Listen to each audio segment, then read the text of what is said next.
बिहार में कल दूसरे चरण के लिए वोटिंग होनी है, जबकि तीसरे फेज के लिए चुनाव प्रचार धुआंधार तरीके से जारी है। बीजेपी के स्टार प्रचारक मुख्यमंत्री योगी ने भी हुंकार भरी। रक्सौल की रैली में आज मुख्यमंत्री योगी जमकर गरजे और आरजेडी कांग्रेस पर निशाना साधा। योगी ने कहा कि 15 साल पहले बिहार में जंगल राज की स्थिति थी, जिससे लोगों को अपनी पहचान का संकट खड़ा हो गया था। योगी ने कहा कि रोजगार का झुंझुना देकर कुछ लोग जनता की आंखों में धूल झोंकना चाहते हैं। योगी ने राम मंदिर का भी जिक्र किया और कहा कि सालों की तपस्या के बाद मोदी के नेतृत्व में राम मंदिर का निर्माण हो रहा है। बिहार में जब भी मैं आता था लोग मुझसे पूछते थे, योगी जी बताइए, आप लोग बार बार कहते हैं कि रामलला हम आएंगे, मंदिर वहीं बनाएंगे, क्या तारीख बताएंगे, क्या तारीख भी बताएंगे। और भाइयों बहनों, आज तो मैं आप सबको अभिनंदन करने के लिए आया हूं। मेरी हार्दिक इच्छा थी जब भारत के यशस्वी प्रधानमंत्री जी के द्वारा अयोध्या में राम जन्मभूमि के भूमि पूजन और शिलान्यास के कार्य को आगे बढ़ाने का कार्य का शुभारंभ हुआ था, तो मेरी इच्छा थी बिहार के हर गांव का प्रतिनिधित्व भी उत्तर प्रदेश में हो। लेकिन कोरोना की बीमारी के कारण हम ये कार्य नहीं कर पाए। और भाइयों बहनों, मैं अभिनंदन करूंगा, उत्तर प्रदेश के लिए, देश के लिए जितना महत्वपूर्ण है उतना भी उससे ज्यादा महत्वपूर्ण बिहार के लिए है, क्योंकि हम जब मर्यादा पुरुषोत्तम भगवान श्री राम की बात करते हैं तो जय सीताराम कहते हैं।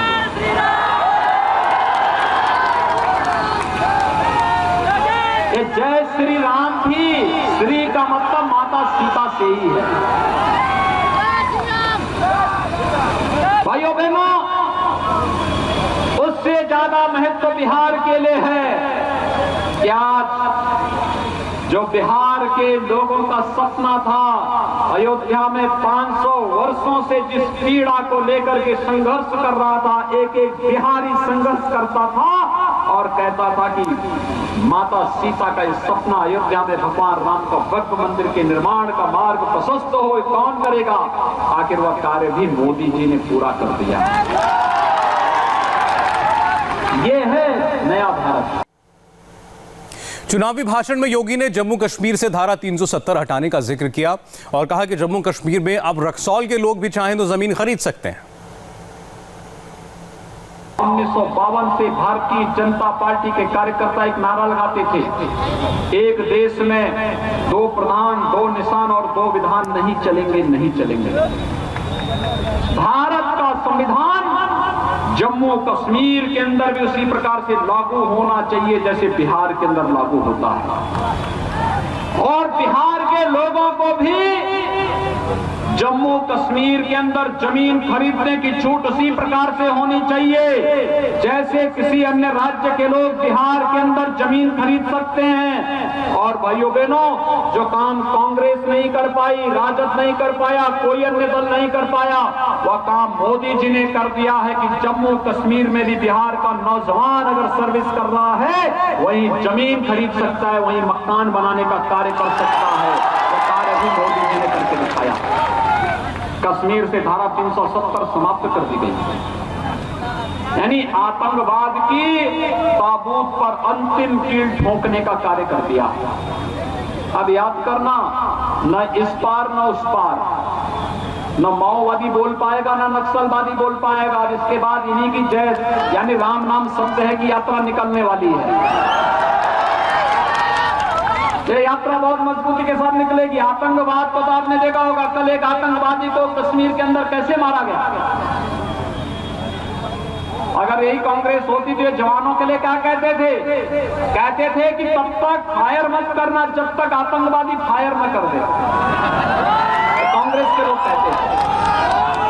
और आज तो कहा जाता है कि देश की तरफ, भारत की जनता की तरफ कोई टेढ़ी नजरों से देखने का कार्य करेगा तो उसकी आंखों को तस्तरी में परोस करके देश की जनता के सामने प्रस्तुत कर दो। भाइयों बहनों, ये है नया भारत, मोदी जी का न्यू इंडिया। इस न्यू इंडिया में हर व्यक्ति की सुरक्षा के लिए, हर नागरिक के सम्मान के लिए और भारत के आन मान और शान के लिए किसी भी प्रकार की उसके खिलाफ कोई भी टिप्पणी करने की कोई गुंजाइश नहीं है। और भाइयों बहनों, इस नए भारत पर हम सबको गौरव की अनुभूति करनी चाहिए। योगी आदित्यनाथ ने पाकिस्तान के बहाने भी कांग्रेस पर निशाना लगाया। योगी ने 2008 में हुए मुंबई हमले का जिक्र किया और कांग्रेस पर पाकिस्तान के खिलाफ कोई एक्शन न लेने की बात कही। आज समझ में आया है, जब भाइयों बहनों याद करिए 2008 में कांग्रेस नेतृत्व की सरकार थी देश में, मुंबई में आतंकी हमला होता है। आतंकी हमले के समय सैकड़ों लोग मारे गए थे, व्यापारी मरे थे, जवान शहीद हुए थे और पूरा देश बोल रहा था कि पाकिस्तान के द्वारा प्रायोजित आतंकवाद है, पाकिस्तान को इसका सबक सिखाया जाना चाहिए। और जब पाकिस्तान को इसका जवाब देने की बात आती थी, कांग्रेस नेतृत्व की सरकार कहती थी कि कहीं पाकिस्तान को हम हमला करेंगे तो पाकिस्तान में एटम बम है, पाकिस्तान एटम बम का उपयोग कर देगा। भाइयों बहनों, आज आप देख रहे होंगे पुलवामा में हमारे सीआरपीएफ के जवानों पर आतंकी हमला हुआ था और पुलवामा में आतंकी हमला होने के बाद प्रधानमंत्री मोदी जी ने कहा था कि देश इसका जवाब देगा। और जवाब कैसे दिया? भारत के बहादुर जवानों ने पाकिस्तान के अंदर घुस करके आतंकी कैंपों को नष्ट करने का कार्य किया था। अभी 3 दिन पहले आपने टेलीविजन में बहस देखी होगी पाकिस्तानी संसद की, जिसमें पाकिस्तान के अंदर पाकिस्तान के मंत्री, पाकिस्तान के स्पीकर, पाकिस्तान के सांसद कह रहे हैं कि पुलवामा में अगर विंग कमांडर को पाकिस्तान वापस नहीं करता तो उस बैठक में वहां के सेना प्रमुख भी थे, उनके विदेश मंत्री भी थे, उनके रक्षा मंत्री भी थे, प्रधानमंत्री भी थे और एक ही चर्चा हो रही थी कि 24 घंटे के अंदर विंग कमांडर अभिनंदन को वापस नहीं किया तो पाकिस्तान का अस्तित्व समाप्त हो जाएगा और पाकिस्तान का अस्तित्व समाप्त हो जाएगा। ये भय पाकिस्तान के सेना प्रमुख को पसीनों से तर कर रहा था, उनके पैर कांप रहे थे। यह भय पाकिस्तान के विदेश मंत्री और वहां के प्रधानमंत्री को भी था, वहां के रक्षा मंत्री को भी था। ये सच सबने देखा। और भाइयों बहनों, ये है नया भारत।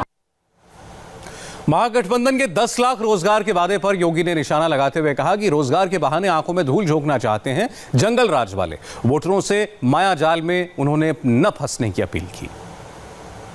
भाइयों बहनों, तमाम प्रकार के नारे लग रहे हैं। आपने देखा होगा बिहार में भी एक नारा लग रहा है रोजगार का। आखिर कांग्रेस ने देश के अंदर सर्वाधिक समय तक शासन किया। बिहार के अंदर राजद और कांग्रेस के नेतृत्व की सरकार को 15 वर्षों तक शासन करने का अवसर प्राप्त हुआ था। इन वर्षों में इन्होंने क्या किया? इन्होंने रोजगार नहीं दिया, गरीब को मकान नहीं दिया, बिजली के कनेक्शन नहीं दिए, रसोई गैस का कनेक्शन नहीं दिया, गरीबों को स्वास्थ्य बीमा का कवर भी नहीं दिया, किसानों को प्रधानमंत्री किसान सम्मान निधि नहीं दिया, रोजगार नहीं दिया। इनके शासन काल में तो नौकरी और रोजगार बिकता था, गरीबों को खाद्यान्न नहीं मिलता था, लेकिन जानवरों का चारा भी ये लोग चट कर जाते थे। यही तो इनकी पहचान थी। ये लोग रोजगार का झुंझुना लेकर के एक बार फिर से आंखों में धूल झोंकने का कार्य कर रहे हैं। और बिहार के नौजवानों, आपकी ऊर्जा और आपकी प्रतिभा पर पूरा देश गौरव की अनुभूति करता है, इसलिए इनके बहकावे में आने की आवश्यकता नहीं है। बिहार चुनाव की ग्राउंड रिपोर्ट के बाद अब